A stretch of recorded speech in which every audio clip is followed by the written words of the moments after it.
go for the gold. I'm gonna use my crowd control, and over there he found his spot, and over there Team C-Student dominated. I can see the Arlot once again. I kinda have the same imagination once again. Yeah, as our good friend LaFell would like to say, imagine. Anytime the Arlot pops up, he always decides to tell us to imagine exactly what a 4 or 5-man final slash could do to a game, right? Yeah. Now, aside from that, you have to take note the Claude was being locked in here. That is typically an answer, usually when you got the Netherrealm across from you, right? If you're not going to be locking in the Valentina, at least, hey, we've got a Blazing Duet. We could work and whittle down those health bars from the Netherrealm and hope to follow up from it. Already, though, if you look at the first 3 picks for both teams, it's pretty good. It's pretty even, at least at what they want to do and go through the game with.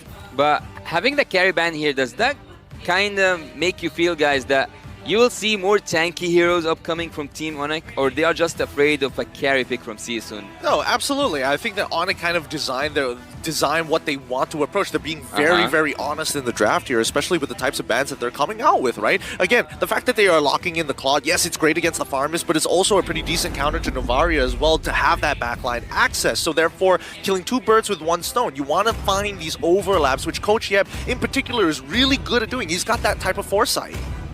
Okay, again, next up ban coming out here. We'll see exactly how they want to tackle this. And with that too, my question is really gold lane for CSUN. What do they want to park there, Yasu? What are you feeling like they want to pick up? In the gold lane, I would actually choose... Oh, no. I would go for an Aerothil. Why are we feeling like, oh no? I'm feeling like there is a possibility that someone may have missed their ban here, and Coach Yeb is looking over like, hey, yo, did someone miss a ban, or did something? Did we disconnect? What's going on? All right, well, you know what that means. Let's get comfy for a second here. Yeah. As they get us situated. We got to chill like Sans, man. Look at Yeah. this man. He's on an ergonomic chair. He's pulled it. He's doing the can you do this on his chair moment. That's exactly what I'm doing right now, man. Let's The break. secret lab chair. Oh, Yeah, it's still going. The Titan. The Titan. How far can you go? How far can you go? Yasu, don't tempt me. All right? I'm here for 3 series in a row. Okay. And The 2 last one was 2 quite long. The last one was quite long, and you're tempting Naisu with a good time. That chair is going to be able to hold him. Like the width of that chair is the size of his shoulders, and I'll tell you what, even fitting the building on a chair like this, it's an impressive feat alone. Hey, jumping back into it. I don't know if that was the answer, by the way. Like Arlot, is that? Arlot's pretty sad. I'm not gonna lie. Arlot's lore. Pretty sad. I think Leo can attest for this. We'll have him on some other time to make some content about it. But in the meantime, let's jump back into the draft, because now we see that Uranus and Trizla being the follow-up bans for See You Soon in the second phase. And as predicted, right, we're getting the Bruno banned out for the side of ONIC E-sports, as well as where we left off in that carry.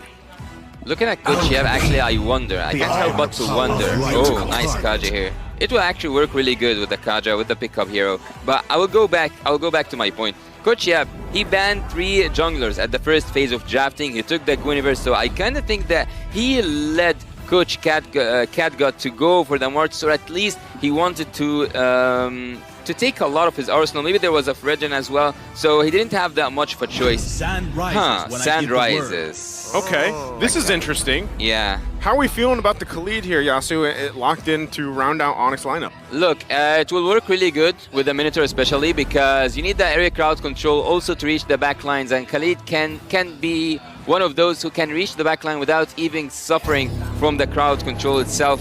We will see how will the Sandstorm work.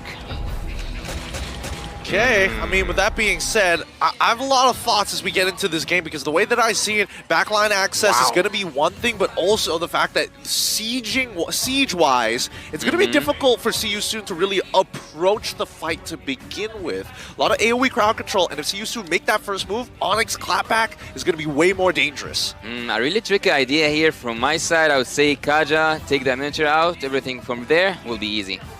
Well, you guys shared your thoughts here. We're going to be loading up into game number 1. Again, the best of 3, the series, the battle for the King of the Hill of Group A between CU Soon and ONIC. And with the lineups that they have for this game, we'll see who starts the momentum for the series here. It all comes down to this start.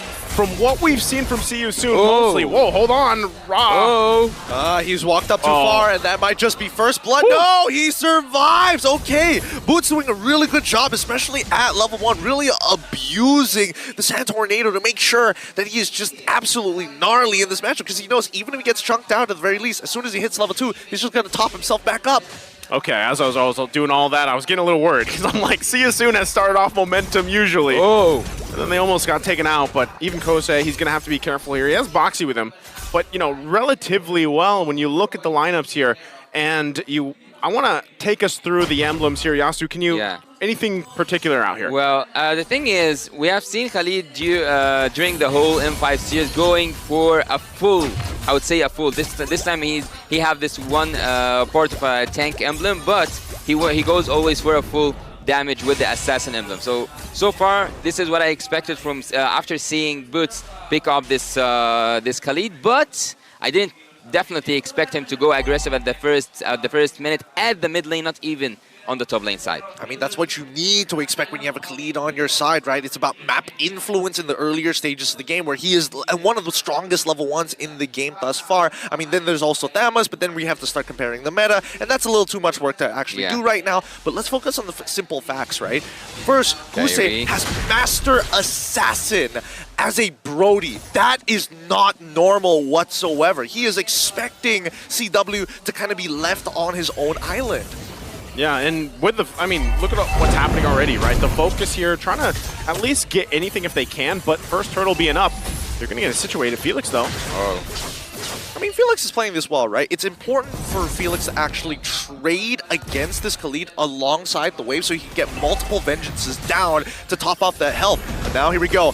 Astral Echo has been laid out. They spot all 4 members, and it's huge! They get a great knockup. NetherRealm keeps them alive. Now it's going to be the final slash to actually turn things around. First blood onto Kyrie's side, and even Keyboy trying his best gets pulled back by the Shadow Stampede. Zaz finds the kill onto the MP, the King. The Minoan Fear was not able to turn enough, but it's still a 2-for-1 trade.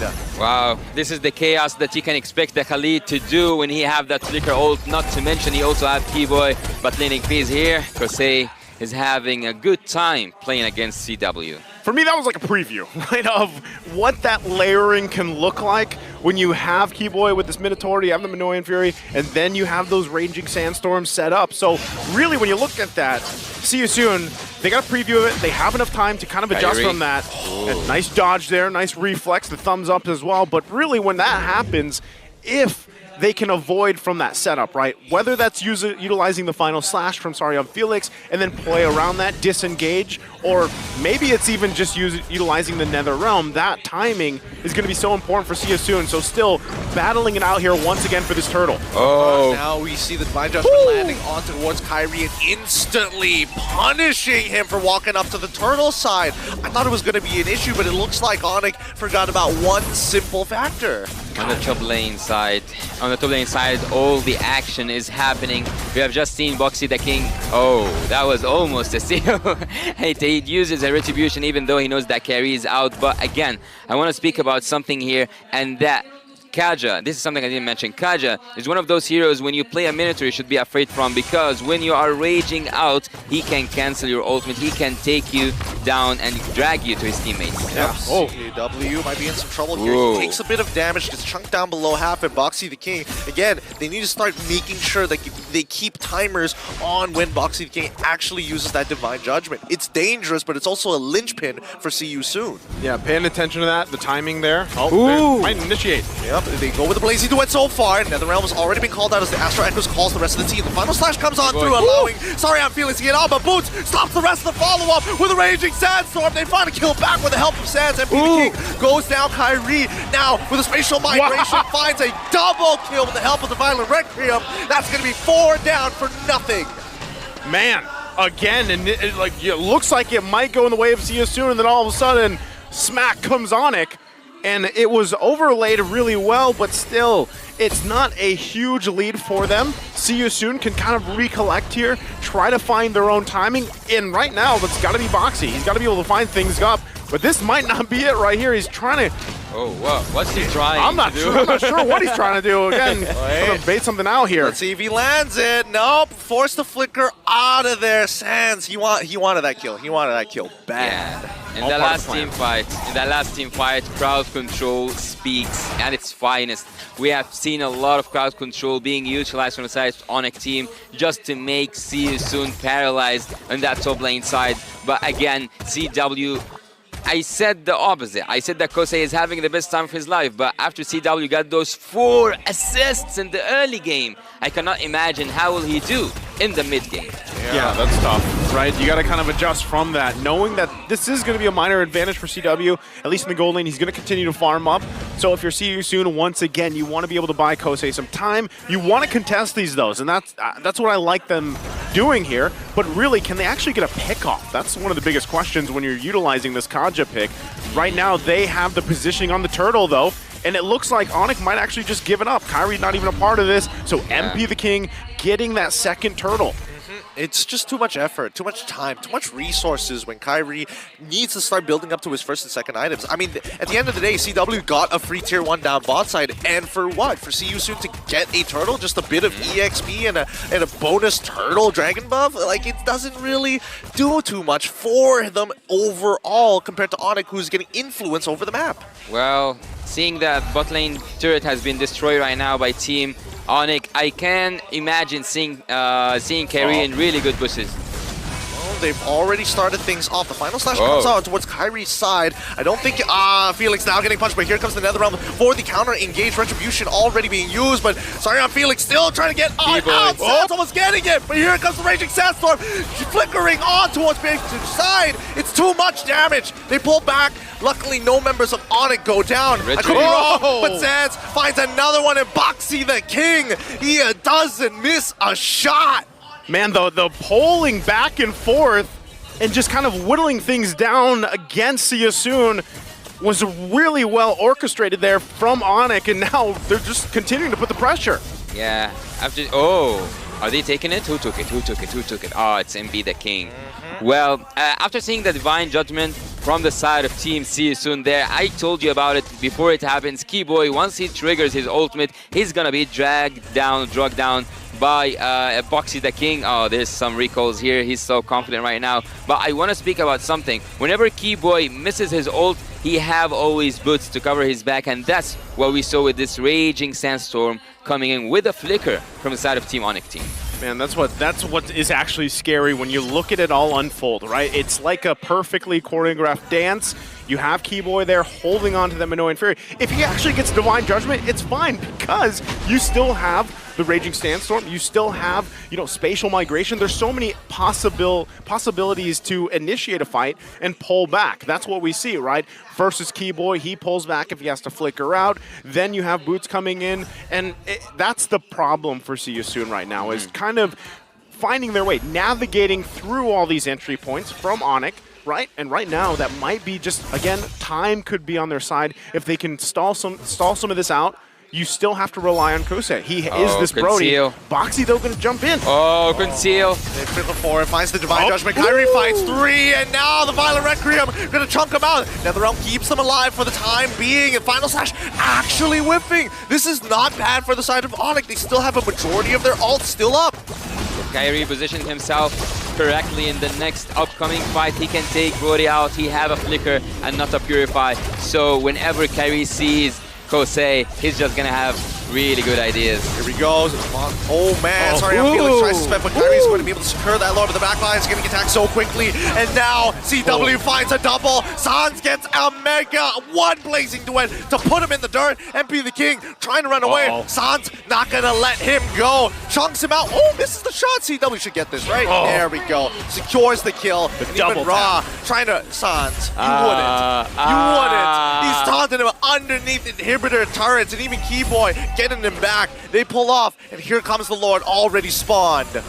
All right. We have just seen a team fight that could have ended with a maniac. CW is just flexing his Demon Hunter Sword. He's flexing his golden staff. We have seen the damage. We have seen Sans giving vision all around the map, even though Boxy the King is the one who started that team fight, but the ones who ended it up there in the sky were Team ONIC.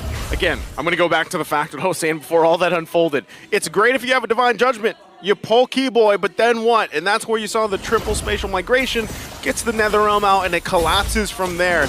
It really just feels like there's too many options for ONIC right now, and really, if you do find a pick, do you have enough damage? You know, if you're See You Soon to actually follow up, and time and time again. Gideon, I know you love the word feint. This is what's happening. A lot of the times, it's even just Kairi baiting out the final slash. Exactly, because Kairi is one of the only few people in the lineup of ONIC right now, in terms of the draft, right, playing this Guinevere to get in and out of fights. If we're talking about Boots, he doesn't necessarily want to get out of the fight, he kind of wants to end the fight. And the same can be said about Keyboy, right? They don't have the most amount of mobility once they've committed all of their resources and all of their spells. Yeah, quick reflexes, that what we got used to by seeing Kairi, even though he's not an assassin, even though he's playing a utility jungler, but yet he is still so smooth with his execution. Let's have a quick look here at the in-game equipment. We will see that Brody already have his Blade of Hypnosis and also the Melficraw, which will give him a little good advantage when it comes to dealing some physical damage to the tanky heroes from the side of Team ONIC. Speaking of the tanky heroes, we only speak about here Boots on the Khalid, Kairi as well, and Keyboy. So by banning that carry, they did manage to have this tanky composition, and by this tanky composition, they managed